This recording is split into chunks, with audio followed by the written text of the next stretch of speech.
Today we're going to be talking about something that I know weighs heavy on a lot of us, especially when you're in that intense academic grind, perfectionism. We've all been there, right? Like staying up late at night because we have an exam coming up, but then you're not quite ready about it. So then you do 5 more past papers before you sleep and it's already 2 a.m. Tweaking a presentation that's already solid, but you don't trust yourself. Redoing your essay for the 5th time, even though you've already got it perfectly the first time around, or even agonizing over the perfect outfit for your social event. But what if I told you that most of the time, the pursuit of perfectionism isn't actually helping you? What if it's actually holding you back? What if it's draining your energy and frankly, it's making you miserable? We're gonna dive into why good enough is often genuinely better than perfect, and how you can start embracing it instead of looking for perfection every single time. It's time to get real, cut the self-torture, and honestly get over yourself. Firstly, let's try to understand why people are so drawn to perfection. Ever since we were born, we were always told to strive for success in order to do well in school, do better in your sports, do better in music, whatever it is. But you are always told to strive for success, which also links to perfection. People oftenly associate success and perfection when in reality, you could still be successful while you are throttling along in it. On top of that, when we see successful people, especially now on the age of technology, when we're literally on TikTok, Instagram, YouTube every single day, and we see people who are successful, we think that they have the perfect life and that they themselves are perfect. You may see my videos talking about me getting perfect grades or 91% grades, whatever it is, and you would think that, oh my God, she must have her life together. She must study every single day. She must do this. She must do that. Honestly, I don't. I don't always study every single day. When I don't feel like it, I don't. My study schedule is not perfect. I don't follow the schedule I give to myself. I don't even follow the to-do list that I make for myself every single day. I always slack off. I am not perfect in any shape or form. And yet people may still say, oh, you must be quite successful, therefore you must be perfect. We tie our self-worth to the output of our actions. And because of that, you think that if you are not doing 100% or perfection, your output will also not be perfection. And let's be honest, perfection does help us to push ourselves better because we have a goal that we are striving for. But if your goal is not the right goal, then where is that going to lead you? It can push us to pay attention to the little details to make sure that when you have a new launch in your business, for example, you are not messing up the orders of the customers. However, mistakes do happen. And when mistakes happen, your goal is to figure out what to do next, not to prevent it from happening. Yes, of course, you can prevent it to a certain extent, but you will be so miserable if you were constantly holding every single napkin with your 2 little fingers like this and hoping that it doesn't slip off of your fingers. That's not how it's going to work. You're not going to be so detailed every single time. You're just going to be so exhausted that you will slip up and you will make mistakes just because you are so burnt out. So this is actually self-sabotage disguised as diligence. So let's talk about one thing that I know every perfectionist hates to talk about, and that's running behind. Oftentimes, people who strive for perfection are those who also feel at the same time that they are behind of society. They see their friends who are already 5 steps ahead of they are, or at least that's what they think they are in, and they feel that they have to rush towards it. But at the same time, they want to be perfect in the process that they're doing, which ends up making them stuck at where they are instead.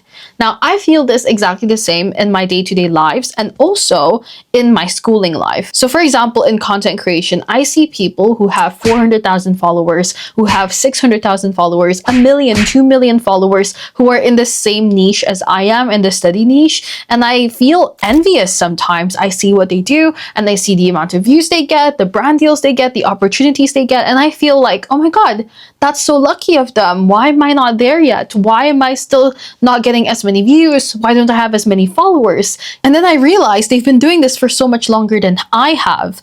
I've only just started social media about 2 years ago. And on TikTok, I've grown my followers to over 230,000 followers. But on YouTube, I'm literally just starting out. I literally just was consistent about what, like 4 months ago, and I've grown my subscribers to 30,000 subscribers. I never even thought I would ever get one person to watch my video, and here you are watching my video right now. So I don't know why I constantly compare myself to other people, when in reality we're all on different paths. They have started way before me, and I'm pretty sure other people who are also starting off now are looking at my videos from 2 years ago and thinking, wow, she has so many views, she gets 13 million views, she has this many likes, blah, blah, blah. But that's because I've been doing it for so long. Like, we are all comparing ourselves to one another, when in reality, we have different amounts of efforts and amounts of times that we've put into this. I don't know if that makes sense, but it's like, we are not late. We are just in our own path. And that's the same with studying. When I see other people getting better grades than I am,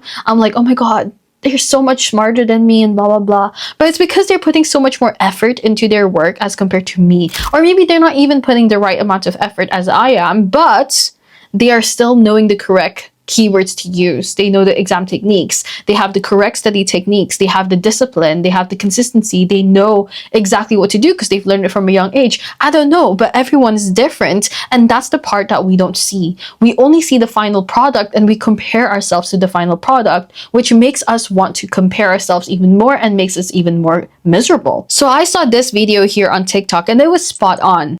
If you're running late, then just be late then. Why are you torturing yourself?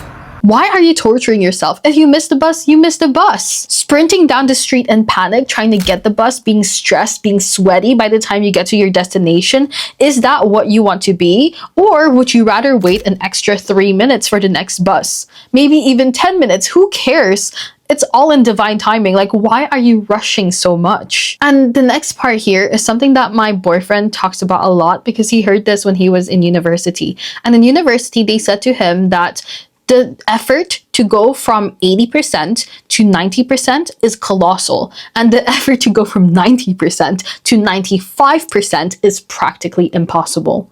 So why would you want to go put that much more effort if you are already getting the same grades anyways? Because in the UK especially, if you get 70% plus, that's already considered a first class. And nobody really looks at your average, they look at your degree, they look at your honors. So if you get a first class honors, then that's it. So everyone between 70% and 100% is a first class honors, which means it doesn't matter if you get 70% or 99%, you are still getting the same grade as the person who's getting 70%. So sometimes being late to the game or doing just the right amount of effort is actually the less stressful option for you to take and will actually save you so much more time and so much more stress and mindset so that you can use that for other things like making a side business if you want, or whatever it is that you want to do sports, hobbies, whatever. Now, this might sound harsh, but it's genuinely one of the most liberating advice that I can give you. Get over yourself. This isn't about being arrogant. It's about realizing that the world doesn't revolve around your very minute flaw or minor imperfections. Let's take me for an example here right now. I'm going to be a bit vulnerable, so be nice to me here. But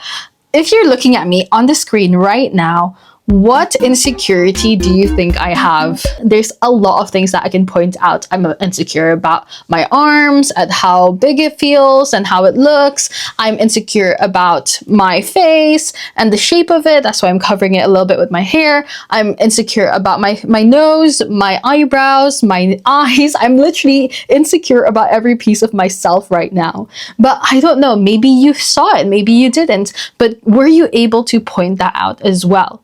Because if you can't, if the answer is no, I didn't guess that, then obviously it shows you that other people don't really care about what your imperfections are. And they also can't really notice what your insecurities or imperfections are. We oftenly make things bigger in our head and we overthink it. We think about it over and over again. But if I overthought about how I look right now and how insecure I am about how I look right now, then I will never make this video and you will never watch this video. And even if this video only helps one person, then that's already very much so worth it for me to make this video for someone to watch. When you spend hours agonizing over the minor details, you will become so much more unproductive and you will never achieve the goals that you want to achieve because you're stuck at where you are. The cost of your procrastination is your potential.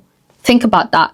The cost of your procrastination, when you are procrastinating, it means that you are sacrificing the potential that you have. You are worth so much more and you have the potential to do so much more, but you are scared and therefore you start to procrastinate. Every hour that you spend thinking about this is time that you could have used to go out with your friends, go out for a nice meal, treat yourself, go on a solo date, whatever it is. And these are all the things that contribute more to your well-being as compared to ruminating. I know that's so much easier to say, but it does take a lot of training to do, and trust me, it is possible. So how do we actually start to implement this? It is honestly a mindset shift, but it is practical. Firstly, you want to define good enough early on. Before you start a task, you need to ask yourself, what would good enough look like here? For an essay, something good enough would be hitting the rubric points, writing exactly what your professor wants you to say, and not going off topic because you think it would be more perfect to do that, having clear arguments, and making it well cited and well edited. For a presentation, you want to make sure that you're able to convey the information to people of different backgrounds, different ages, whoever it is that you're presenting to. It doesn't mean that you're going to be sloppy by doing this. It just means that you're going to set realistic standards that are not striving for perfection, because again, it's not possible. Secondly, setting time limits. Allocate a specific amount of time that you can use in order to do a specific task and stick to it. When you do that, you force yourself into doing exactly the right amount of time that you are capable of doing, and not ended up doing 5 drafts of the same essay over and over again that you could have used your time to sleep. This will also force you to prioritize the parts that you need to focus on the most as compared to rambling on in your essay. Thirdly is the 80-20 rule, or the Pareto principle. I hope I'm saying that right, but this is basically where 80% of your results comes from 20% of your efforts. Identify that crucial 20%, for example, the core arguments, the key data, the main message, and focus your energy there, which will give you 80% of the actual content of your work. Number 4, practicing imperfections. Intentionally submit something that isn't perfect to the trial rounds. Usually university schools have that, where you can submit in advance to get some feedback before you submit the real one. Do that in the imperfect way first so that you actually get that feeling out of the way, and then write the actual better one later on, or writing an email with a bit of a typo in it so that you don't constantly feel like, oh my god, I'm going to make a mistake, I'm going to make a mistake. That's fine. Make a mistake. Everybody makes a mistake. Number 5, get feedback and trust it. This is so important because when you hear feedback, I feel like a lot of people start to think about oh, the feedback is going to be really mean, blah, blah, blah. And then the feedback ends up actually being quite nice and they don't trust it. They think the other person's just trying to be nice to them or something like that. Trust it. If they say your work is good, it is good. Why would they lie to you? What did they gain from lying to you? Don't go back and try to find the invisible flaws just because you think there's a flaw in it. Other people may not see it, and that's completely fine. And lastly, reflect on the cost of it. Remember what I said, the cost of your procrastination, the cost of your fear is your potential. Every time after you ruminate on a certain task that you feel needs to be perfect, ask yourself, was that amount of time that I spent on it worth it? If it is, good. If it isn't, then you see exactly what the effects are. So embracing good enough isn't about raising your intelligence on what is deemed as good effort or outcome. It's about understanding that your value isn't tied to the execution, but especially if you're thinking that it has to be flawless execution, it's all about in the consistent effort that you put in and the learning and the genuine contribution. So the next time that you see yourself spiraling out of control with your thoughts, go back to this video and watch it again and let it change your mindset. And remember, if you're running late, be late. Who cares? And for everything else, seriously, get over yourself. Free up that mental energy. Use that time for yourself. Go be happy for once. And watch how much more accomplished you will become when you are happy. So if you found that video helpful and you know a friend who would also find it helpful, don't forget to share it with them, give it a like. And if you haven't subscribed yet, make sure to subscribe. And I'll see you guys in the next video. Bye!